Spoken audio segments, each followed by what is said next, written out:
Okay, 2018 Serangoon Garden Secondary School mid-year paper 2. Alright, so question number 11 is also another graph. Okay, and the weightage for graph is usually quite high. Okay, so this type of questions you cannot miss out, huh? Okay, so in class we also know that we want to find the values of y. What you need to do is whenever you see the x unknown, you put a bracket. Okay, now my x take the value of -1, so you can put -1 inside the bracket. Okay, then back again with your calculator, bracket -1 square plus bracket -1 minus 2 equals to. Okay, so the first answer given in the calculator is -2. So likewise, we are going to do for the second one. So same thing, our x put a bracket because we want to find the value of y. Okay, because x is a variable that you are going to put different number in to get the value. So I put 1 in. So bracket 1 squared plus bracket 1 minus 2. Okay, so the answer given in the calculator is a 0. Okay, once you have the table filled in, okay, so now we are going to plot. X is -3, y is 4. So -3 for the x and 4. So I can mark a cross. -2 and 0. -1 and -2. 0 and -2. 1 and 0. 2 and 4. Okay, take note where for GCE N level, okay, your graph must be either a smooth U shape or a smooth N shape. If you didn't get either these two types of graph, high chances is you have actually plot the graph wrongly. Okay, so take note. Okay, if you plot the graph wrongly, check that your table values is correct. Okay, this is for us to check. So use a flexible ruler or use freehand. I will encourage you to use your freehand. Okay, draw a few times and you should be able to get a smooth curve. Okay, take note, many of you also make a mistake here that you use a ruler. Please remember, when you draw curve, don't use your straight ruler. Okay, either you use your freehand or you use your flexible ruler. It's a U shape here. Alright, so then you write down your equations. Okay, that's how you draw the graph. Okay, question number 12. A bar graph below shows the number of buns sold at a shop from January 2018 to June. Okay, so we have the 6 months. Try to understand the question first. Number of buns sold in January, we have 200. Okay, February 230. March 220. April 230. May 210. And June 240. Now we can answer the questions. Which month did the shop have the most number of buns sold? So 240 is the biggest compared to the rest. So June. How many more buns did the shop sell in March and January? So March we have 220. January we have 200. So you just take 220 minus 200. So you have 20. How many buns did the shop sell from January to June? Okay, so you just add up the total number of buns. 200 plus 230 plus 220 plus 230 plus 210 plus 240. Okay, I also noticed that many of you didn't write down the working for this. You just use a calculator and add up, which is quite dangerous because once you write down the number, okay, it's easier for you to use your calculator to add up. Okay, lesser chance for you to make the mistake. Okay, so you add up. Okay, when you key in, try to be careful. Once you key in the wrong values, you will get the wrong answer. Okay, so total 1,330 buns. Okay, this one, the last part, many of you make a mistake. Okay, you need to look at the chart. You see, like for example, the number of buns sold in March look twice the number in January. Okay, the March, yeah, we have 2 values here. Okay, another 2 values here. And in January, you have 2. Okay, it seems like the March showed double, but if you notice carefully, if it's double, 200 will become 400, but in March it only show 220. What could have gone wrong with this? Okay, so the reason that you can see is that, do you notice that the number of buns, so they never start from 0, they start from 180, and they go by interval of 10. Okay, so this is the cause of the misconception. Okay, so for this question, you can say that, explain the reason for this misconception. You can say that the number of buns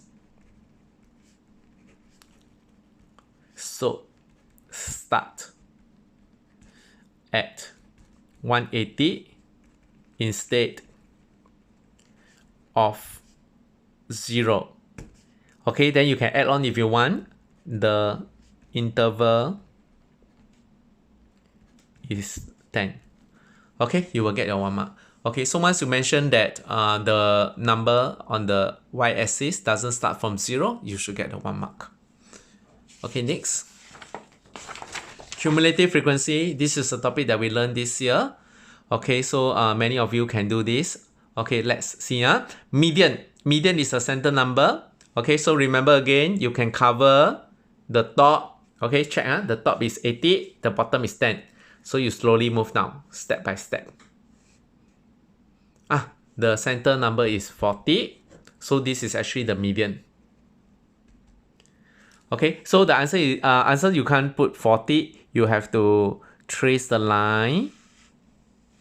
Okay, so the median happened to be 4. Okay, if you trace from your graph, it shows 4. So the median is 4. So this is quite straightforward. 80 percentile. Okay, so if you look, the total number of people surveyed, we have 80 students. So 80 percentile, you just find 80% of 80 students.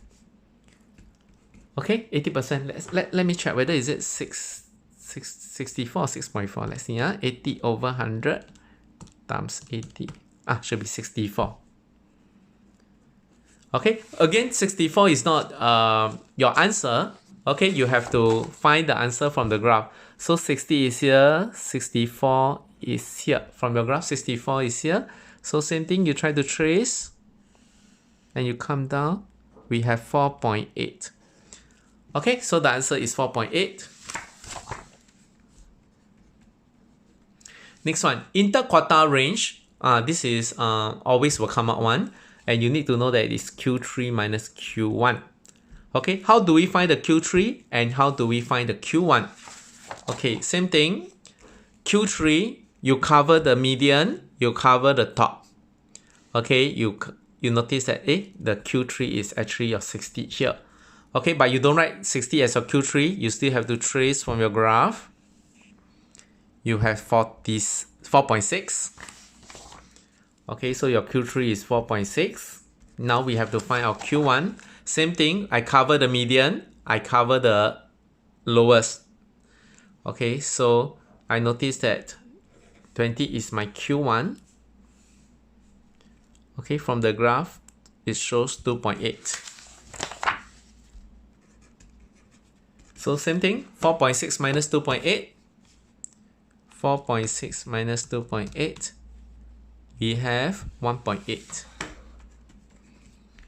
Okay, so this is how we find the interquartile range. Next, find the probability for which a student had visited the VHub at least 3 times in March.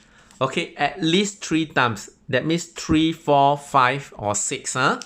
Let's look at the graph. So at least 3 times is 3, 4, 5, or 6.